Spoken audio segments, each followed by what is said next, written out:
Good morning and welcome to the new dawn. It is a brand new day. It is 6 a.m. in Nairobi, Kenya. On this Tuesday, the 14th of May. My name is Michelle Ngele Odhiambo. Thank you for joining us today. Now, we begin this morning with a conversation on digital financial inclusion, which has become a priority across Africa, as evidenced by the uptake of digital technologies in most African markets. Now, to promote financial inclusion, innovators and policymakers across Africa have encouraged the adoption of financial technologies like mobile banking and mobile money. But people living in Africa still have some of the lowest levels of access to formal financial services in the world. The most underserved remain women, the youth, and those living in remote areas. So on the show this morning, we speak to entrepreneur Isaac Ouma and trade expert Ray Youssef on the financial future of financial inclusion in Africa. We invite your feedback and engagement on this conversation. The hashtag is New Dawn. You can speak to us on X at K24 Tv. Gentlemen, good morning, and thank you so much for making time for us on New Dawn today. Now, the conversation on digital financial inclusion is very timely. I mean, Kenya itself is in the middle of a very ambitious project to digitize much of its public services as well. But Ray, let's begin with you. What is the current landscape in Africa, and why is digital financial inclusion so important right now? The current landscape is kind of dire, madam. Unfortunately, Africa is the most over-regulated region in the entire world. Capital controls run rampant.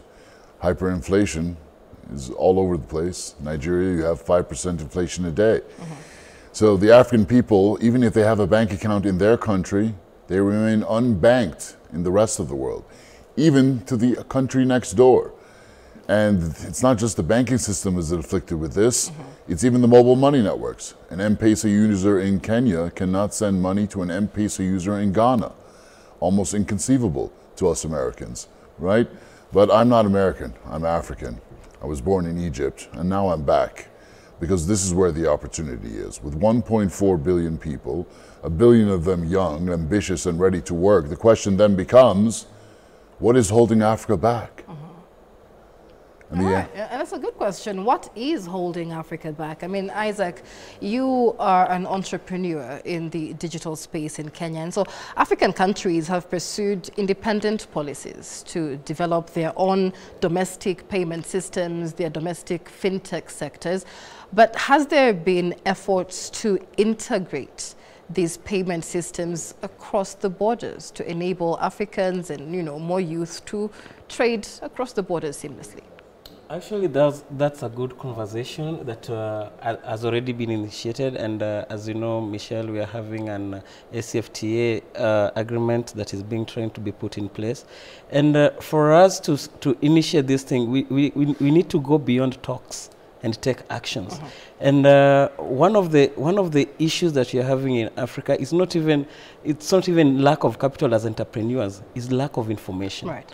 If we get the right information from the right platform, from the right people, because we usually tend to jump into conclusion like this digital platform has come, I'll get scammed and stuff. But why can't you just, before you even get to a digital platform, get to learn? And that is one of the aspects that Ray here has tried to push. Learn about it, know about it before you even put your money.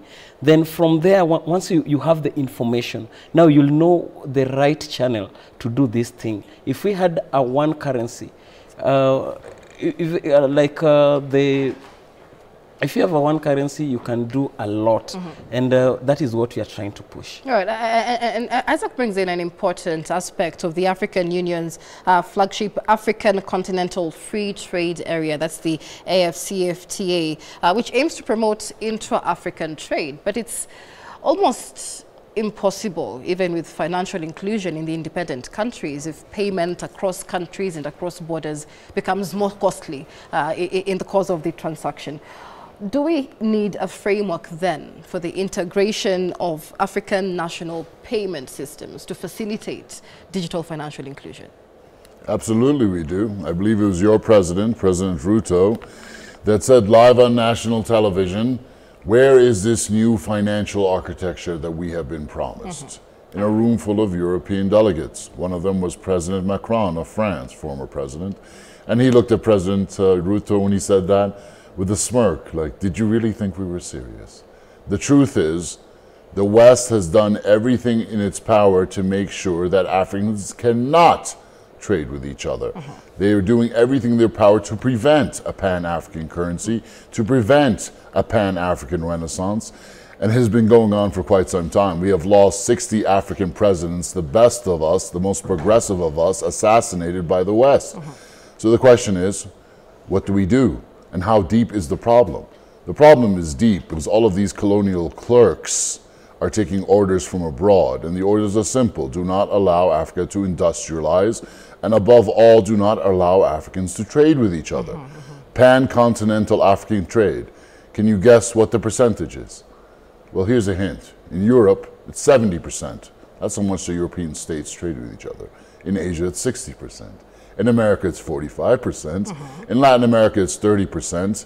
In Africa, it's officially at 13%, but the real number is less than 1% if you count exclusively African-owned companies. How rich would America be if New York, you couldn't send money from New York to New Jersey? It would be a third world country. This is what is facing us. They do not want us to trade with each other because they understand what happens. An explosion of wealth will happen. Muammar Gaddafi met a very horrific fate when he tried to launch the African dinar, a pan-African currency, backed up by 144 tons of gold. We all saw what happened to him, because they know what happens once we can trade with each other. Everything changes. You'll see 10 cities like Dubai popping up all over Africa within a decade. This is not a pipe dream, this is reality. And we've seen how fast things can move. You'll need to look at what Kwame Nkrumah did in less than a year in Ghana to understand how fast things can move when you have the most abundant natural resources in the world, not just in the ground, but especially in the hearts and minds of our young people. The Gen Z of Africa, particularly in Kenya, are extremely keen and ready to work. So, and you mentioned the Gen Z, which is a huge demographic asset, really, for Africa and for Kenya. But the thing is, even with the uptake, or increased uptake of financial inclusion, there remains low literacy levels, you know, in terms of digital literacy. Isaac, what has your experience been? Because there are many who have accounts, you know, it's even the most underserved, but the digital literacy to know what to do with these accounts, how to trade with these accounts, how to, you know, there's AI now and there's blockchain and cryptocurrency. How can the most underserved of people benefit from this technology without adequate digital literacy? These people, that's the reason why Roy here is in the country, to enlighten people, to interact. Actually, he's going down to the low levels, to the students who can, because information can be passed through one person to another. That's the easiest information you can do. He's here to change, to talk to these people, to show them the reality. This is what you can do.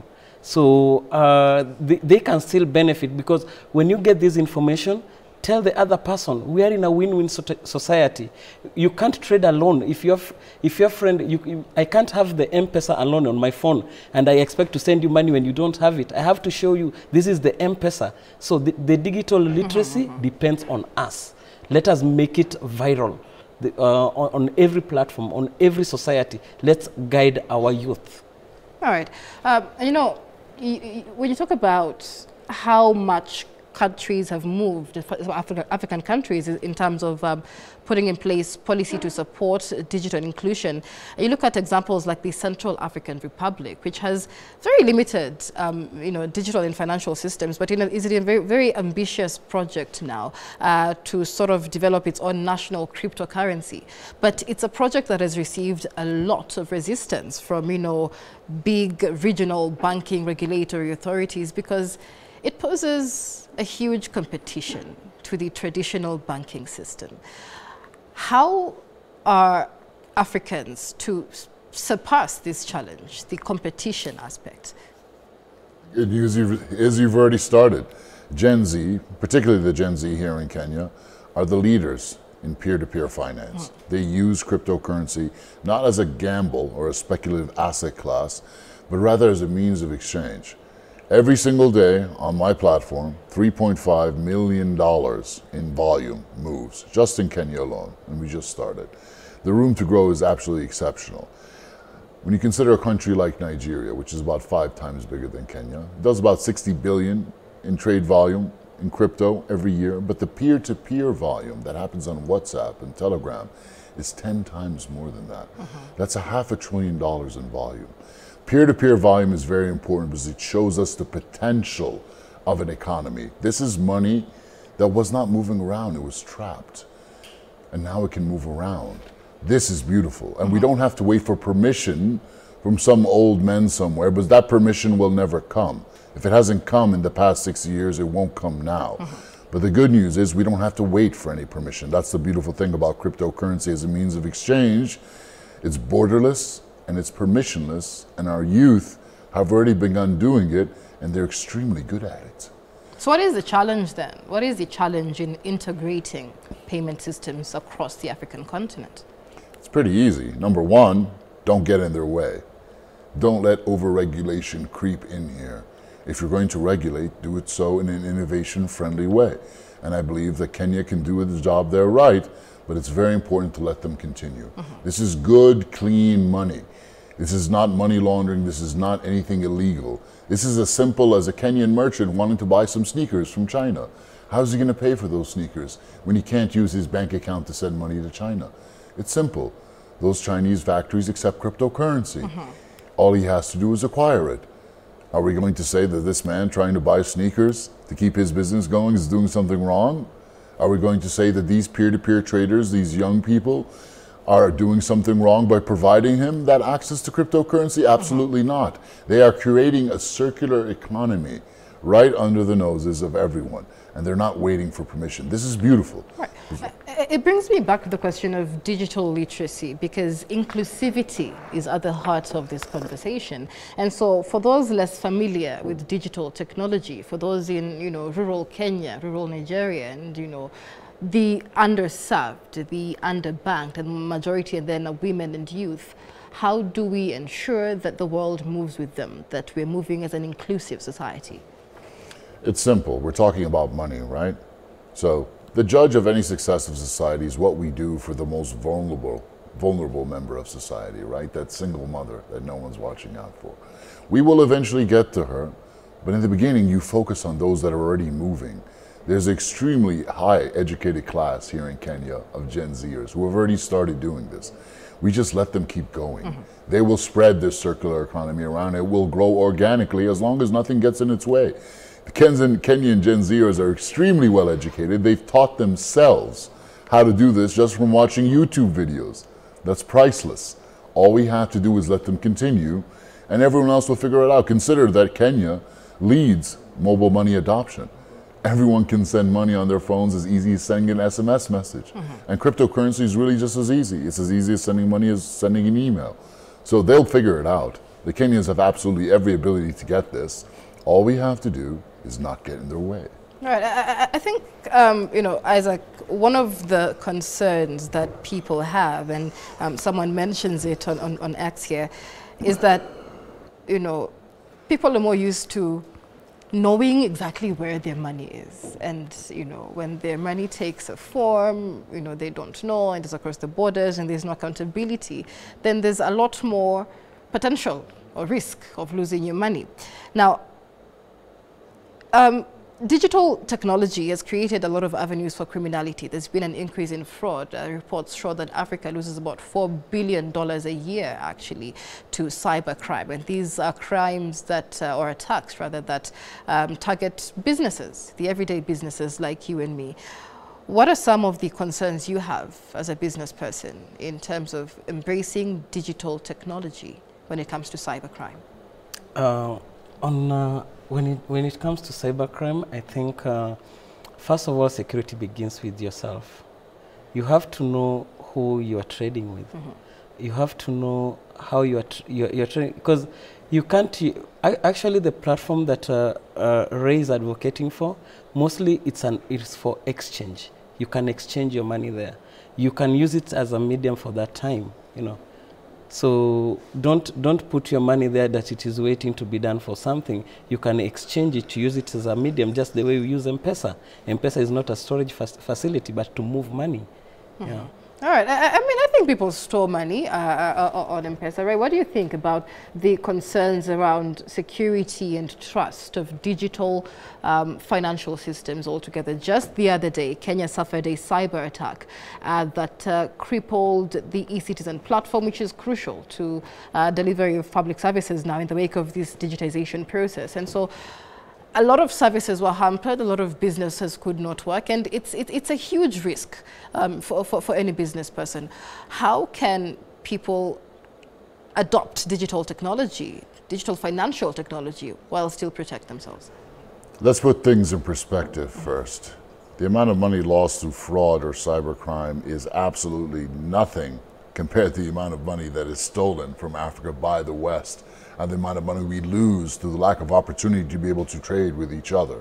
So let's put that in perspective right now. So anything we do there is not so bad. Even at its worst, it's nothing compared to what is stolen from us. So how do you keep your money safe with cryptocurrency? It's simple. Number one, use a strong password that you don't use for your email, because almost every African website has been hacked and the passwords are in clear text. If you use the same password for your email that you use for your cryptocurrency wallet, you're going to lose your money. Number two, use two-factor authentication. Simple. Use your phone to unlock your wallet. These two things will save you tremendous pain. And it actually makes cryptocurrency much more secure than your online banking. Now, it's a bit scary, but it's like, oh, my money's on my phone now, and all I have is this password to protect me and no one can bail me out. That's a little scary for most of us old folks, right? But the good news is Gen Z's figured it out. They're way ahead of the game. The same way Africa jumped ahead of everyone else with M-Pesa and mobile phones, they're doing it again. Africa is leading cryptocurrency adoption in the best possible way, not with the scams that we see in the West either, but as a means of exchange. People are going to be studying what's happening here for decades to come. Governments are struggling to keep up with the rapid pace of digital financial services and financial systems and different platforms. And so regulation has been, you know, quite an issue to come up with when it comes to the digital space. What is the regulation looking like in the digital space right now, Isaac, especially when it comes to, I would say, foreign issues like cryptocurrency in Kenya? Actually, when it comes to that regulation, I think our government should first adopt the system. They try it out and get the information. Like, it comes back to what I said, information.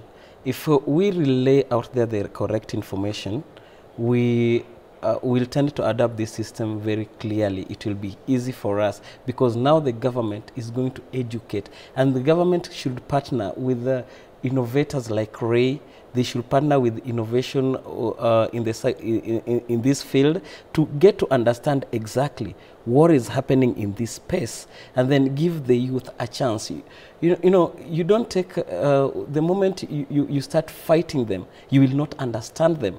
So you make something illegal, now they decide, oh, this is the right way we should go about it. But if you engage them, have a conversation with them, they will, just the way we do the campaign, just go have a conversation with them and talk to them. Then you get to understand. Once the government understood what's going on, I think most of the regulation, like Ray is saying, they'll be dropped down. And then we'll narrow down in something that works for both of us. Yeah. You know, when regulatory responsibility is unclear, then accountability falls short. With, you know, little regulation or unclear regulation, little accountability, again, a huge space for criminality to take center stage. And countries and African states are now coming together to curb issues like money laundering, for example. But again, without accountability, this remains a huge platform for that. How can African states regulate, you know, spaces like cryptocurrency while still letting it, you know, essentially facilitate Pan-African trade? So instead of thinking defensively and being worried about what we could lose, we should think about what we can gain. The truth is, half the college students in America wouldn't pass their final exams without Kenyans writing their papers for them, right? There's that massive gig economy here. And how are they paid? Sometimes they get PayPal, but it's very hard for Kenyans to use that. PayPal is not friendly towards Kenya. A lot of them get paid with cryptocurrency. Wow, all that money is coming in through cryptocurrency. So the government knows this. They should allow it to continue, but the question is, how can that benefit the government? Is there anything wrong with the student being paid in cryptocurrency for the work that he's doing? Absolutely not. So where's the fear? There should be no fear. There's a huge opportunity. What if I told you that you could put your local workforce, meaning the Gen Z here in Kenya, to work earning foreign FX? And the government could say, hey, you've got your crypto, come to a government post office, give it to us, and we'll give you Kenyan shillings. We could tax them on it, and they'd be happy to get it. And it's all legitimate. And guess what? Then the Kenyan government has all of this cryptocurrency that they can turn into dollars at the drop of a hat. They've effectively put their internal workforce to work earning foreign FX without having to send them out of the country and letting remittances being eaten up by Western Union and getting a few scraps. That would be a massive inspiration to the entire continent. And the West would have no answer for that. It would take away their main point of leverage, which is destroy our currency. Right. And we're just about to wind up. And Isaac, this really ties in with the current debate around digital jobs and online jobs. And many Kenyans keep asking, where are these jobs that the government is promising? Because they say, as long as you have internet and a phone or a computer, then you can earn dollars and you can earn money. And everybody keeps saying where and how is this possible? But in your experience, what is the adoption of such technologies among the youth as opposed to traditional ways of earning income? Actually, the youths have adopted. You need to know, like our current generation.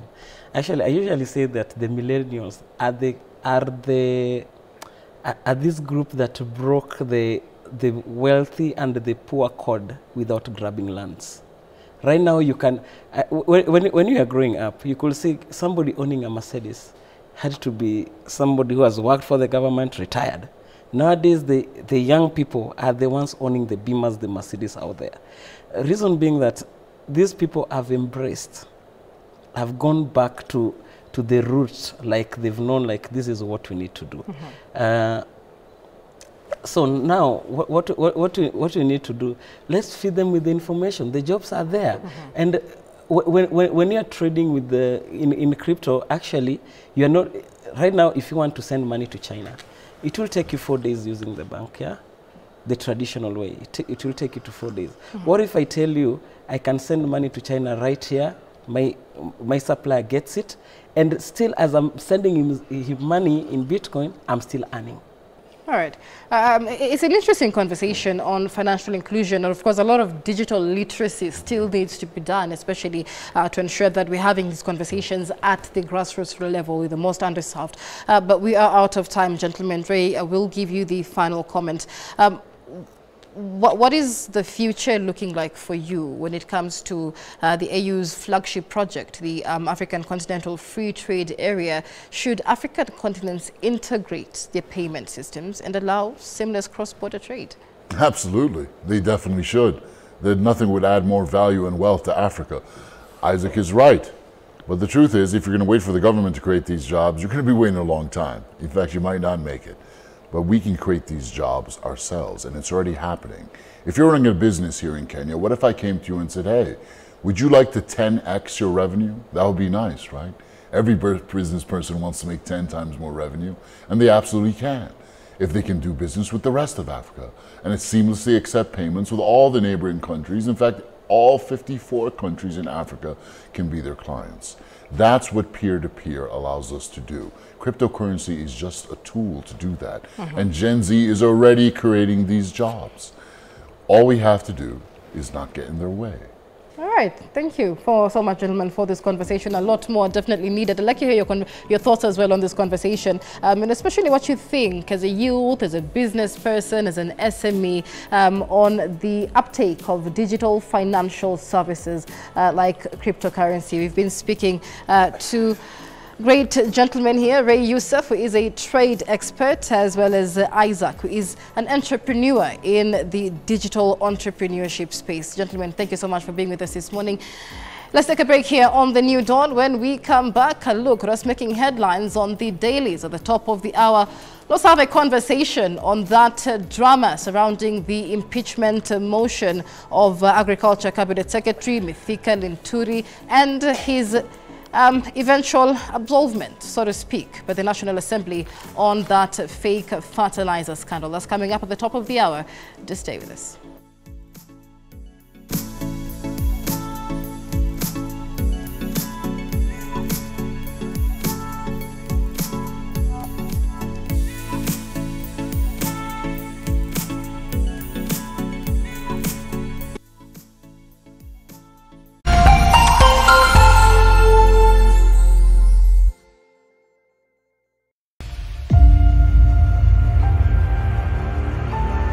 Hizi ni filamu za kusisimua. Swadakta, ulijuaje? Filamu za kusimulia hadithi za mapenzi. Nakupenda sana. I'm going to marry you. Nesta kuacha maisha yangu yote. Are you serious? Mafunzo mbalimbali. Utu ulipo kwa utu. Utu ulipwi kwa pesa. Ambazo zitakufanya utabasamu.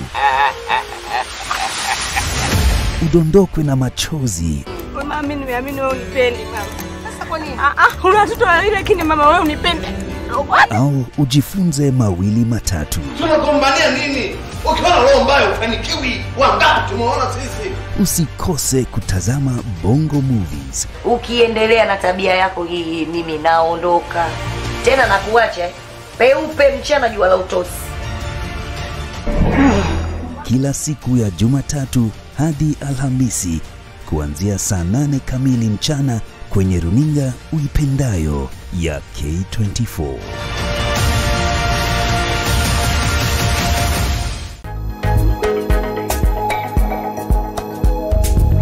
Everybody has got to learn how to put in some effort and some energy in order to make their dreams come to pass. Manage your resources, especially in this day when we are all out there looking for money. You've got to learn how to synchronize your rhythm. The first thing that I will talk about is be clear about where you want to go. It is said, and it is nearly cliche, that leaders are readers. Rest is a state where you disconnect from things that exert or require your energy.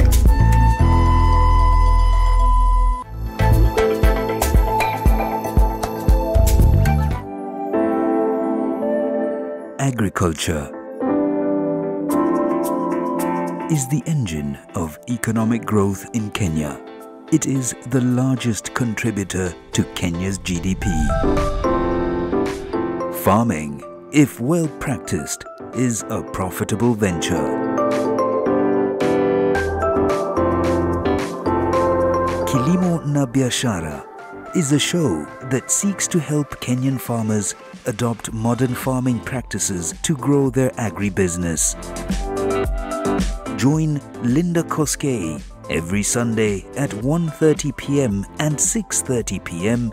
as she delves into the best farming techniques and technology only on K24.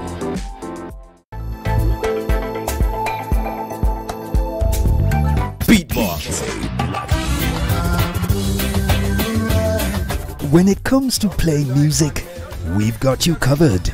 Mixed down by the legendary DJ Blackie. From Caribbean rhythms, we don't fight nobody, but we respect everybody. And we everybody. Our popular Kenyan jams. My hands, your waist, my heart, away from my knees. Afrobeat.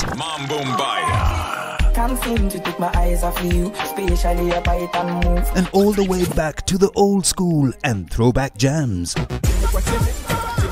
Plus, all the urban hits from across the globe.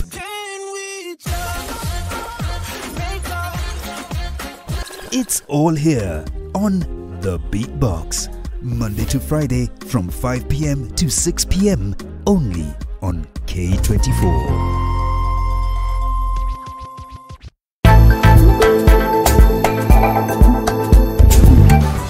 It's time.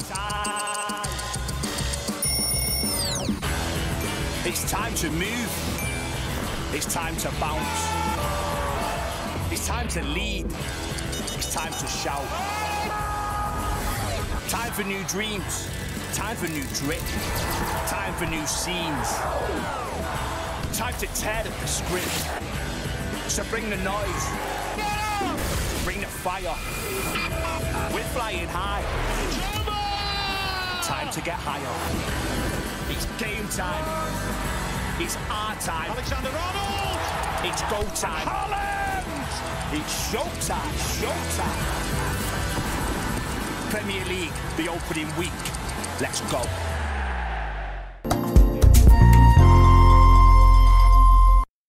Have you watched K24? We would love to hear from you. Send us your feedback on what you like and what you don't like and why. You can use any platform to reach us. We can be reached on Facebook, SMS, Twitter, and WhatsApp.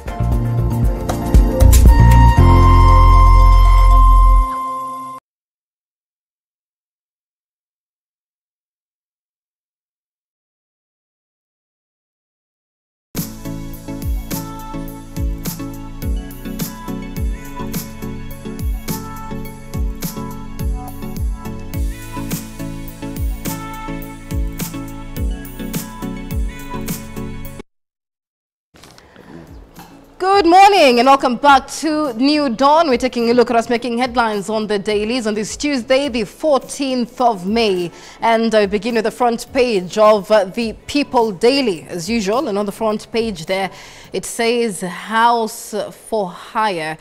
And that is a report surrounding the impeachment motion of Agriculture Cabinet Secretary Mithika Linturi. And the select team has given the Agriculture CS a clean bill of health in the probe of a fake fertilizer. They claim, however, that they were approached with an offer of 5 million shillings to save the minister, while others were claimed. Now, the petitioner has vowed to push on the removal campaign by rallying Parliament to block the Agriculture Ministry budget. But how tenable is that? It's a conversation we'll be having in a bit more detail at the top of the hour. And at the front page there of the People Daily as well, relief for family of son facing the gallows. And it's an interesting report. Do take a look at that on page 8 of the paper as a family manages to push forward the execution, or at least planned execution, of their son. But we'd like to get your feedback on this top story or the front page of the People Daily there, the report on the Agriculture Cabinet Secretary. We'll be sampling your thoughts at the top of the hour. What are your thoughts over this headline, House for Hire? What are your thoughts over the entire impeachment debate, the drama and cracks that appeared within the